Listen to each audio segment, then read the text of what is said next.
Hello, everybody. Schedules, huh? We all love them. We all like them. However, for autistic people like me, some may take it a little bit differently. How will I explain it? Well, come back to the podcast, Purple Couch Podcast, and we'll show you how it's done. Welcome to Pam and the Purple Couch Podcast, hosted by Pamela Furr, with our co-hosts, Dr. Manny Rodriguez, Missy Owen, and Loki DePristo. Together, we're going to dive deep into topics such as education, neurodiversity, autism, and applied behavioral analysis. Remember to click subscribe today so you don't miss out on any future episodes. Well, hi, friends and family. Here we are back on Pam and the Purple Couch Podcast.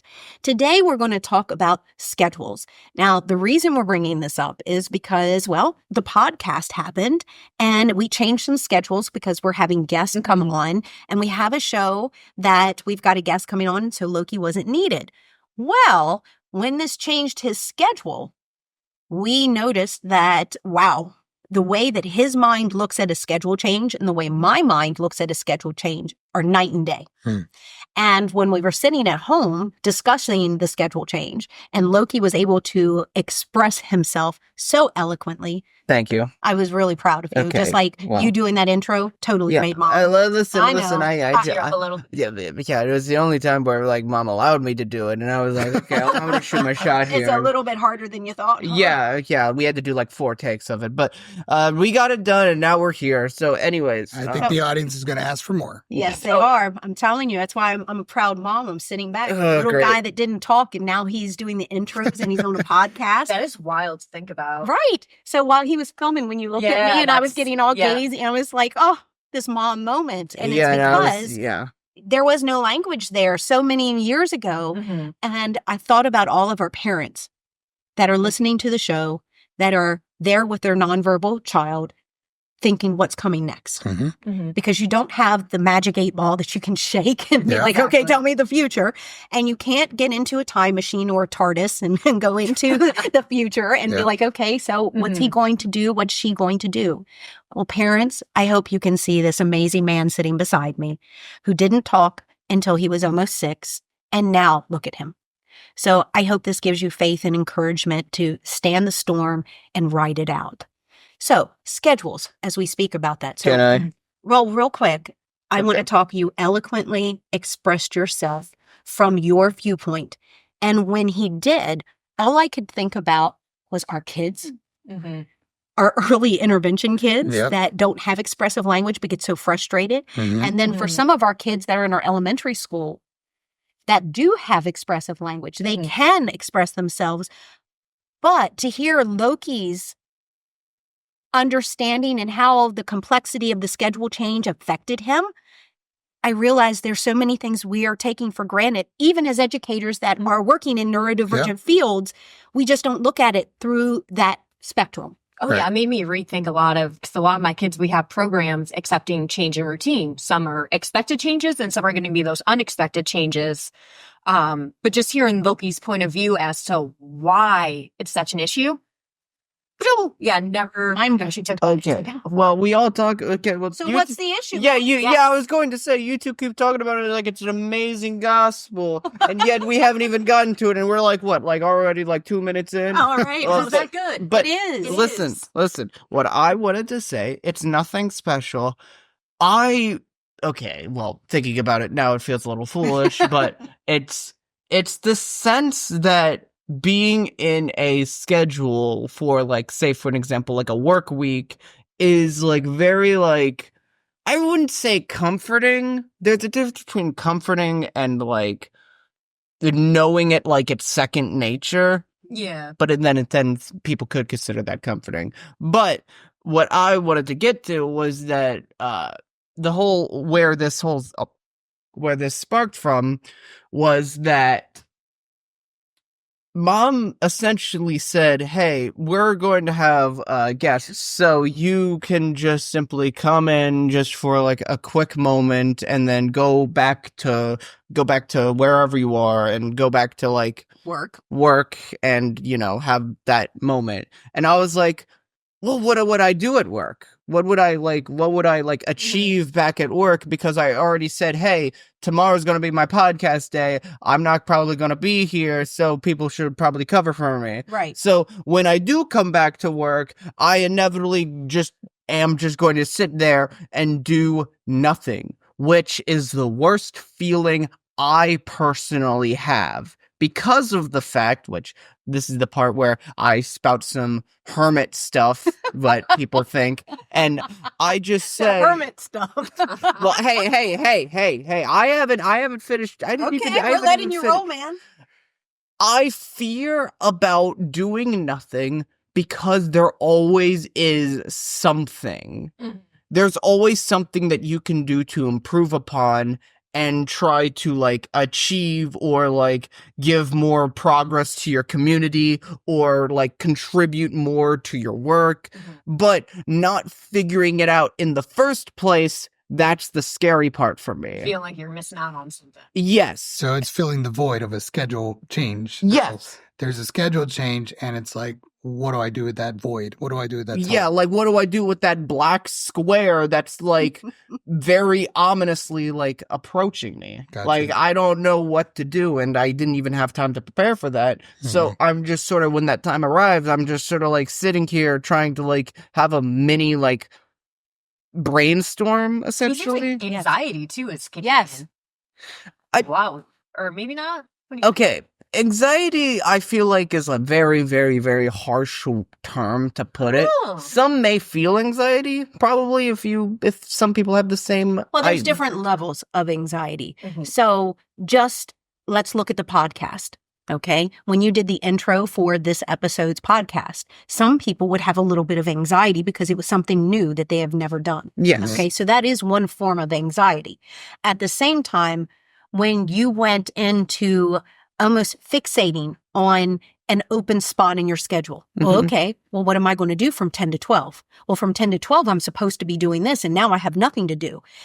And then I'm going to help explain what he started to do is go, well, if I don't do anything, then does that make me, what was the word you said last night? Petty. A petty person, because I could be doing something instead of just sitting and not doing anything at all. And would that make me greedy? Because I would just be practically saying to mom, saying, hey, I don't want to do work because there's nothing I can do.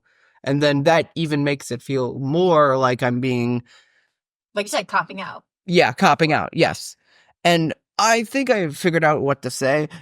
I don't feel anxious. It's just a mild discomfort. Okay. Okay. I like that. The anxious, not anxiety. It's okay, yeah. It's sort of like in the sense of like,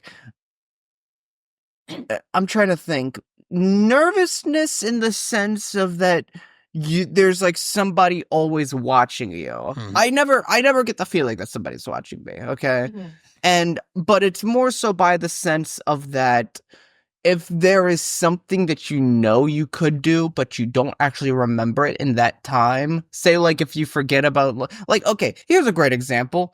For all adults, when you close the door and you feel like you locked the door and you put the key in and you twist it and you pull it out and then you go into your car and you're already on the manway and you go like, wait, did I actually lock the door? Because sometimes we have those blips of moments where we doubt ourselves, and that moment of nervousness is similar to how I feel whenever there's something that should be done. So my curiosity is piquing in terms of how all of us in different perspectives, right? Is it the same in terms of a schedule change versus a change in routine?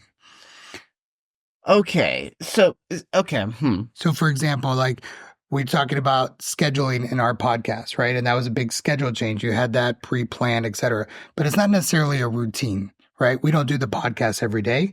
It's not something that we do on a regular basis. Well, it's versus a routine of like changing our clothes or going to work. Routine is nature, while schedules are something that you expect. I think that's how I personally. So I would see say it. he's looking at it in the same manner. So whether it is okay at 8:00 I have math, at 9:00 I have reading, or for us at 8:00 I clock into work. At 9:00 I have my first meeting, or every other week we record our episodes of the podcast.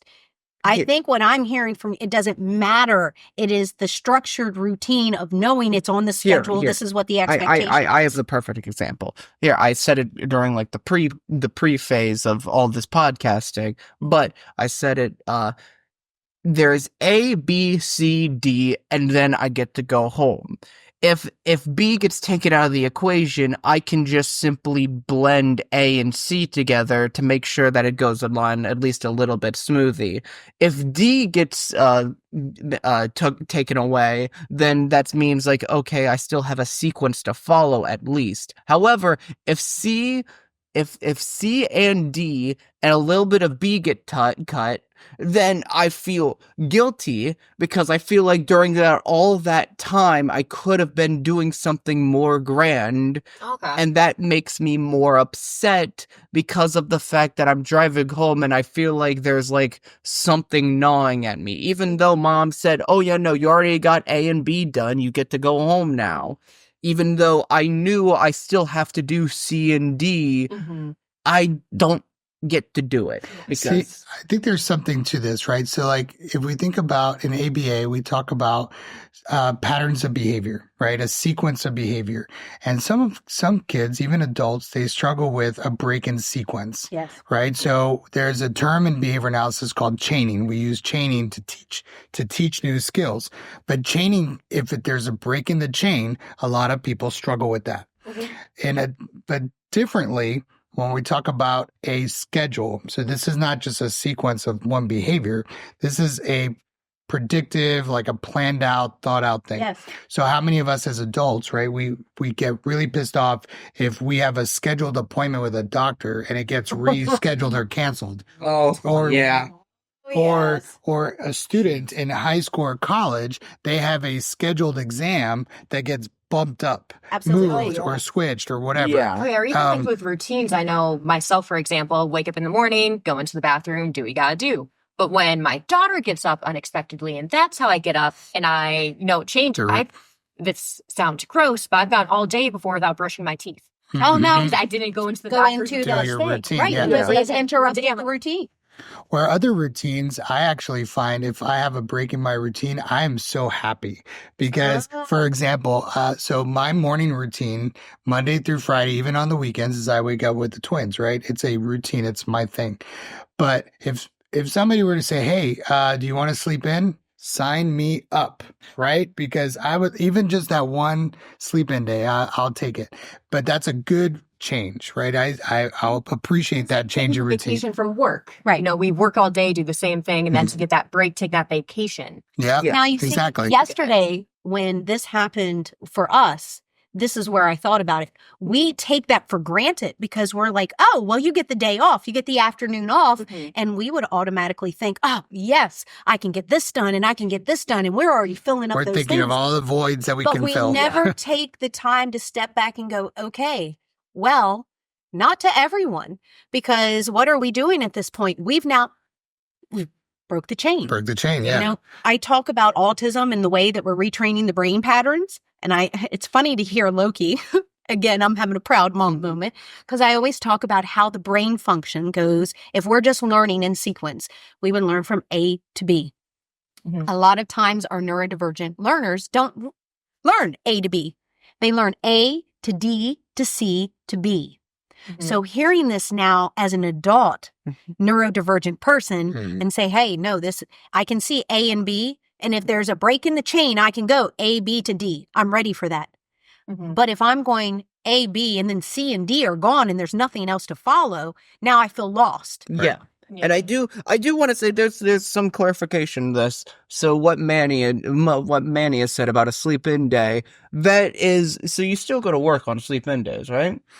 Well, so like, for example, let's say, typically a sleep-in day wouldn't be Monday through Friday because I have to go to work. It'd typically be like a Saturday, Sunday. Oh, okay. Okay, so you still have to do your thing. Yeah, but if somebody like Monday through Friday said, hey, I'll do the babies in the morning.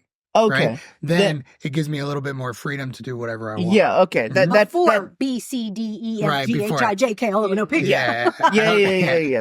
That's what I was going to get to. The schedule, okay, well, actually, wait, I forgot what the word was called. Routine. Like the routine. Yeah.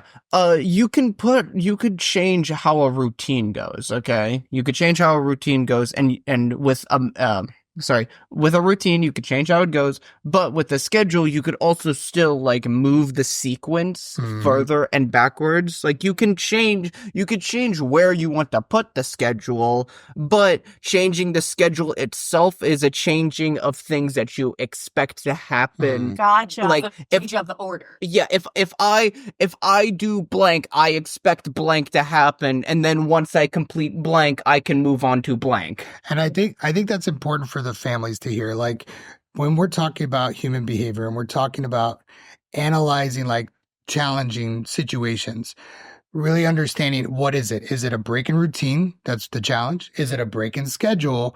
Or is it the person's inability to really understand how to fill the void, how to fill the change? Because for some of us, we are very adaptable to change. That's one of some of our ABA programs is about adapting to change. So being able to adapt is really important. Can I step in? I feel like that is very, very, very dependent on the person. Absolutely. Because I feel like there are a lot of people who can be adapting to changes in methods and changes in schedules. And however, there's people like me who can have various Remember the spectrum. Yeah, that's what I was going to get to.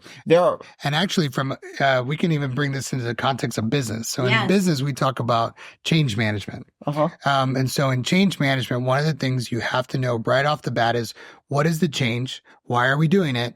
And what is the potential impact on people in this change? Because too often companies will implement a change really fast and they don't think about the impact it's going to have on the staff or on the customers or mental or whatever. Yeah. Mental, emotional, physical, etc. The entire package, the holistic person. To one person, that change could be a minor thing, like an upgrade in software. Yeah. How many of us have ever had an upgrade in software and everything changed? Right? It's like, wait a minute. Windows 11. Yeah. Right. I gotta say, our RBTs are probably some of the best at accepting change. Absolutely. They have their schedule. We put it in for the month, and then it changes day of. It changes within an hour. To sorry, that kid's asleep. Now I go to this kid. Oh, they're sick. Now I have to go to this kid. Oh, they came late. Go into this kid. Oh, wait, this, that. Right. Okay. Now. Yes, but the benefit part here for our listeners and moms and dads and caregivers, this is what we need to tune in. Just like when we talk about the spectrum and everyone being different on that spectrum and every person being individual. We've got people here on the couch that are neurotypical in every fashion. So this also affects all of us because Manny enjoys that change. He likes that free time. On this side of the couch, I think we're very structure-based and we like the routine, just like what Loki was saying. Sorry, I'm looking at Manny and I'm like, yeah, what Loki was saying. But it shows the individual. And so families, if you are liking this content and you're enjoying the show, please hit the like button on the bottom and hit subscribe so you do not miss some of the amazing episodes we have coming. Now, Loki. I want to say something because we've been talking about the negatives and the end of the world situations about how it would happen if a schedule got changed, our method got moved. However, we've been talking about that too much. I would like to talk about the solution. Okay. We're halfway through, and I'd like to talk about the solution. And I brought this up with Mom as well. Literally yesterday. I got to tell you, I worry when he puts his hand on my leg. I'm like, okay, where are we going on this one? Well, I'm sorry. Is that the first time I've ever done it? Yes, and so I'm like, okay, he's preparing Mom. Okay. And so I want to take a second because this is very important. That little tiny prompting right there, moms and dads, caregivers, tune in on that. So something as small when you're talking to your child, when you're talking to your significant other, by putting his hand on my leg, it was almost like, hi, let me prepare you for what's to come. Or, hey, I just wanted to get you to tune in. Mm-hmm. And a lot of times when we have children, ADD, ADHD, just a slight touch before you talk to them brings that attention back to you. So that is something really good. It's another one of those tips to put in the toolbox just for you to remember, especially if you have someone that's got a squirrel. And that can be employees. We've had a lot of employees that are severe ADHD. And with the change management, just like with this, it's very important that before you tell them, hey, by the way, Missy, your scheduled lunch that was supposed to be at 12 o'clock is now going to be at 1. And if Missy's with her client, or if she's paying attention to something else, or if she's severely ADHD, sure, okay, no problem. All right, I'm already doing this, and this is what I'm doing, and this is where I'm going. But by taking that hand and going, hey, Missy, today I need you to have lunch at 1 o'clock, and I'm locking eyes with her, that works with our children as early as 2. So I'm trying to get you all in the routine of understanding something as small as a touch. And to say, okay, Loki, so what's your solution to the schedule changing? Okay. Well, what I wanted to say was that I had to have a small brainstorm session yesterday on what I'd have to do after this whole episode. And so I had to figure out myself on how to solve this scenario. Yes. And I do think, okay. Well, tell them how we've solved it. Well, I can't really say because it's, Christmas. So, all right, I'm going to put it. So what we're talking about is in code. He had to go get some presents. And what we ended up doing was, it was the fact there was nothing in the schedule. It was the fact that there was a void. Yes. And so we had to come up with, okay, well, now that you have free time, constructively, let's talk about what could you fill in that space and what were your options. And, we go into a lot of this with the Love and Logic teaching program, which is always give 3 options, all of which you as the parent would be comfortable with, but it's still returning that control back to your child. So Loki and I sat down last night and we went over, okay, well, you could do this and you could take care of this and you could take care of this. And then all of a sudden, the stress, when you say, or not the stress, the tension. Yeah, the tension relieved. So that way I could actually keep my hands busy while others are also keeping their hands busy. And I wasn't the one being greedy because I'm still helping out in a sense. I'm still doing my part. And I do want to say, doing it with a friend is very, very, very, very, very, very, very, very important because of the fact that you can't really solve those problems on your own most of the time. You cannot solve your own mental issues just by toughening it out. You will need someone. And the brainstorming aspect of that. So we'll say all the time, teachers, us as clinicians, downtime is the worst time for kids. Yes. Because they typically, sometimes they don't know what to do, and then they get into inappropriate things or things we don't want them to do. So having those plans and kind of brainstorming, okay, if I have 10 minutes of downtime, here's activities. An hour, here's activities. That's great. I think we see that in our schools, right? So in our setup at Puzzle Box, the teachers, the administrative team, when they know there's going to be a change in schedule, like a special event or something like that, they say, okay, how are we going? Is there any gaps in the schedule that we need to fill? What are we going to do for the kids, whether it's a new activity or something special? Preparing them. Yeah, preparing them. And the same thing goes with our staff, right? Whenever we're doing change management, if we say, oh, we're going to have this new change, what are we predicting is going to be the reaction, and how are we going to fill that up? How are we going to communicate this? How are we going to tell parents? You can prepare and prepare and prepare, and then pooh. But also be prepared to throw all those lessons out the window and to have in your back pocket whatever that toy of choice, whatever that reinforcement is as your backup plan. In our car, we used to always carry in the back an activity bucket. So it wouldn't matter which one it was, but it was always an activity bucket. I think it would be nice to just get a round robin of like, okay, so how do you teach and reinforce adapting to change? Oh. Because, okay, so that's a good point. We prepare, but that's not adapting to change. You can't prepare to, you got to. Like modeling's always good. So last weekend, I was so annoyed. I spent all day long making this awesome meal. It was going to be so good. And then I burned it and we couldn't eat it. And I got so mad and we ended up getting pizza. Hey, in that moment, it's like, hey, pizza, good, we get to have fun, even though I was. But you showed Raylan how to handle that. Yeah. Change instantly. Mm-hmm. Well, mom's upset, but we were able to adapt. Yes, the adaptability. And we all ate, so. I wanted to say something, was that on the topic of improving upon, this is very, very, very, very, very in line with how Legacy started. Yeah. Because I boldly remember when I was back at a high school, I had to uniforms, go in the line, go like walk over to classrooms. Now this is at the private high school. Yes. Before we opened Legacy. Yes, because then in that high school, you had to do your assignment during the time before said, okay, everybody out of the classroom, time to go to the new classroom, while you were still trying to still make notes on what you can do. And honestly, that was the worst school experience that I've ever had, due to the fact that there was never enough time for me to get my stuff done, which gave way for schedule changes and all that. However, once mom figured all of that out, we started switching to an online school. And once I started using that and how much of a time I was given due to just simply say, hey, here's a few assignments. You have a week to get them all done. Yes. And I got them all done. And that basically laid down the ground for what became Legacy. Yes. And I just wanted to say that's basically how I got here in the first place. Just practically just using that formatting. Yeah. Yes. Making my own schedule so that way I fill in my own blank spaces. What a great way to summarize this entire episode. So what Loki was talking about was in a private high school that he went to before we had developed our Legacy program. We saw the deficiencies that were in that program. So deficiencies, meaning individual, looking at the student and not the curriculum. And the reason I say that is because curriculum-based, that everyone must achieve this, and not, then you're failing.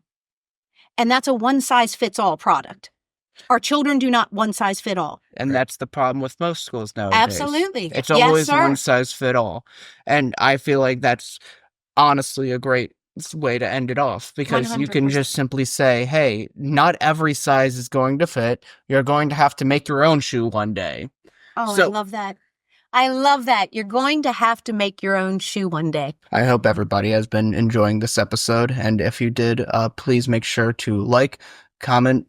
Is there commenting on Spotify? Follow, subscribe. And yes, they can comment. And if you have questions, if there's something specifically going on in your home, please email me at info@pamelafur.com, and we'll be sure to answer your individualized questions here on the couch. Until next time.